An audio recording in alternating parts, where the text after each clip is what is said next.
पूजा पाठ में प्रयुक्त होने वाले विशिष्ट शब्दों का अर्थ। साधना 5 प्रकार की होती है। 1. अभाविनी। 2. त्रासी। 3. दोवोधी। 4. सौतकी। 5. आतुरी।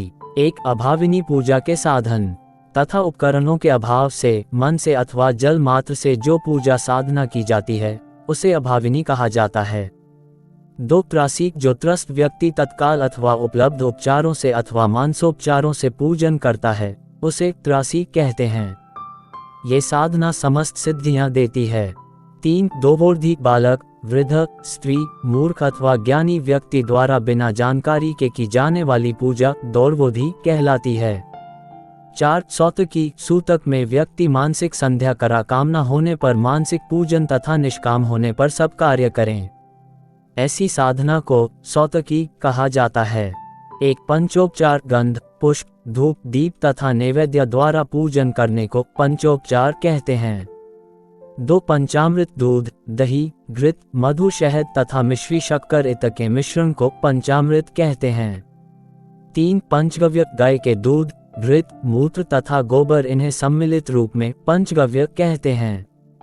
4. षोडशोपचार। आवाहन, आसन, पाद्य, अर्घ्य, आचमन, स्नान, वस्त्र, अलंकार, सुगंध, पुष्प, धूप, दीप, नैवेद्य, अक्षत, तांबूल तथा दक्षिणा इन सब के द्वारा पूजन करने की विधि को षोडशोपचार कहते हैं।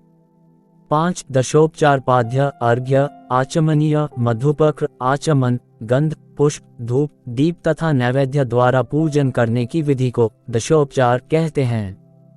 6. त्रिधातु। सोना, चांदी और लोहा। कुछ आचार्य सोना, चांदी, तांबा इनके मिश्रण को भी त्रिधातु कहते हैं। 7. पंचधातु। सोना, चांदी, लोहा, तांबा और जस्ता। 8. अष्टधातु। सोना, चांदी, लोहा, तांबा, जस्ता, रांगा, कांसा और पारा। 9. नैवेद्य, खीर, मिष्ठान आदि मीठी वस्तुएं। 10. नवग्रह। सूर्य, चंद्र, मंगल, बुध, गुरु, शुक्र, शनि, राहु और केतु। 11. नवरत्न, माणिक्य, मोती, मूंगा, पन्ना, पुखराज, हीरा, नीलम, गोमेद और वैदुर्य।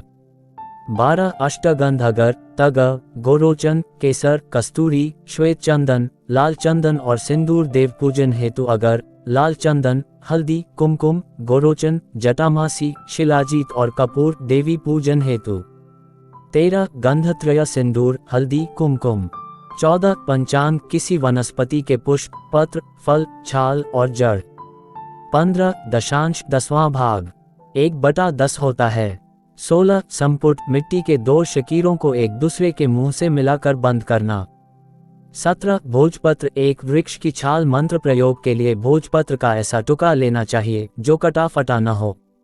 18. मंत्र धारण। किसी भी मंत्र को स्त्री पुरुष दोनों ही कंठ में धारण कर सकते हैं, परंतु यदि भुजा में धारण करना चाहें तो पुरुष को अपनी दाईं भुजा में और स्त्री को बाईं भुजा में धारण करना चाहिए। 19. मुद्राएं। हाथों की अंगुलियों को किसी विशेष स्थिति में लेने की क्रिया को मुद्रा कहा जाता है। मुद्राएं अनेक प्रकार की होती हैं। 20. स्नान। ये 2 प्रकार का होता है, बाह्य तथा आंतरिक। बाह्य स्नान जल से तथा आंतरिक स्नान जप द्वारा होता है। 21. तर्पण। नदी, सरोवर आदि के जल में घुटनों तक पानी में खड़े होकर हाथ की अंजुली द्वारा जल गिराने की क्रिया को तर्पण कहा जाता है।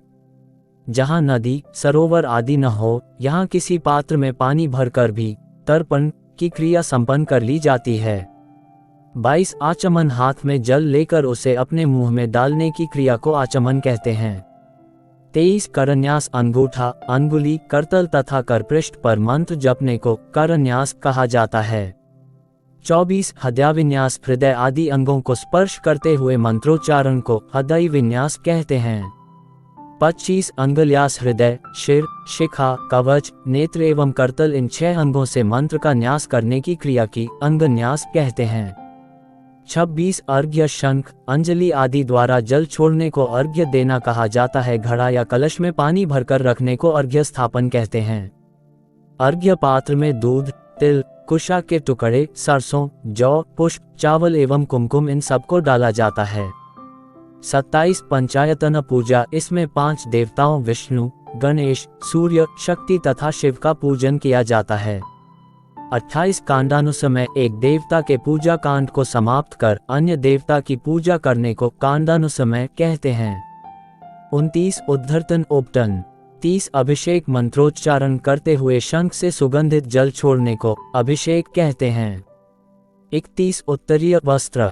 32 उपवीत यज्ञोपवीत जनेऊ। 33 समिधा। जिन लकड़ियों को अग्नि में प्रज्वलित कर होम किया जाता है उन्हें समिधा कहते हैं। समिधा के लिए आक, पलाश, खदिर, अपामार्ग, पीपल, उदुम्बर, शमी, कुशा तथा आम की लकड़ियों को ग्राह्य माना गया है। 34 प्रणय ओम। 35 मंत्र ऋषि। जिस व्यक्ति ने सर्वप्रथम शिवजी के मुख से मंत्र सुनकर उसे विधिवत सिद्ध किया था वह उस मंत्र का ऋषि कहलाता है।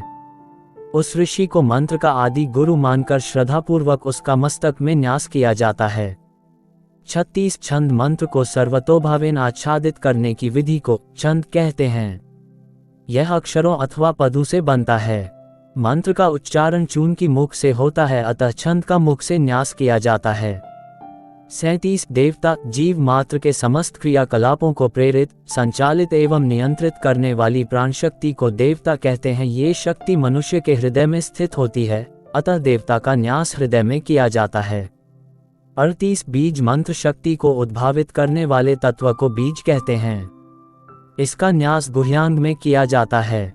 39 शक्ति। जिसकी सहायता से बीज मंत्र बन जाता है वह तत्व शक्ति कहलाता है। उसका न्यास पाद स्थान में करते हैं। 40 विनियोग। मंत्र को फल की दिशा का निर्देश देना विनियोग कहलाता है। 41 उपांशु जप। जिह्वा एवं होठों को हिलाते हुए केवल स्वयं को सुनाई पड़ने योग्य मंत्रोच्चारण को उपांशु जप कहते। 42 मानस जप। मंत्र, मंत्रार्थ एवं देवता में मन लगाकर मन ही मन मंत्र का उच्चारण करने को मानस जप कहते हैं। 43 अग्नि की जिह्वाएं। अग्नि की 7 जिह्वाएं मानी गई हैं। उनके नाम हैं 1 हिरण्या, 2 गगना, 3 रक्ता, 4 कृष्णा, 5 सुप्रभा, 6 बहुरूपा एवं 7 अतिरिक्ता। 44 प्रदक्षिणा। देवता को साष्टांग दंडवत करने के पश्चात इष्ट देव की परिक्रमा करने को प्रदक्षिणा कहते हैं। 45 ग्राह्य पत्र। तुलसी, मौलश्री, चंपा, कमलिनी, बेल, श्वेत कमल, अशोक, मैनफल, कुशा, दूर्वा, नागवल्ली, अपामार्ग, विष्णुक्रांता, अगस्त्य तथा आंवला इनके पत्ते देव पूजन में ग्राह्य हैं। 46 ग्राह्य फल। जामुन, अनार, नींबू, इमली, बिजौरा, केला, आंवला, बेर, आम तथा कटहल ये फल देव पूजन में ग्राह्य हैं। 47 दीपक की बत्तियां। यदि दीपक में अनेक बत्तियां हों तो उनकी संख्या विषम रखनी चाहिए। दाईं ओर के दीपक में सफेद रंग की बत्ती तथा बाईं ओर के दीपक में लाल रंग की बत्ती डालनी चाहिए।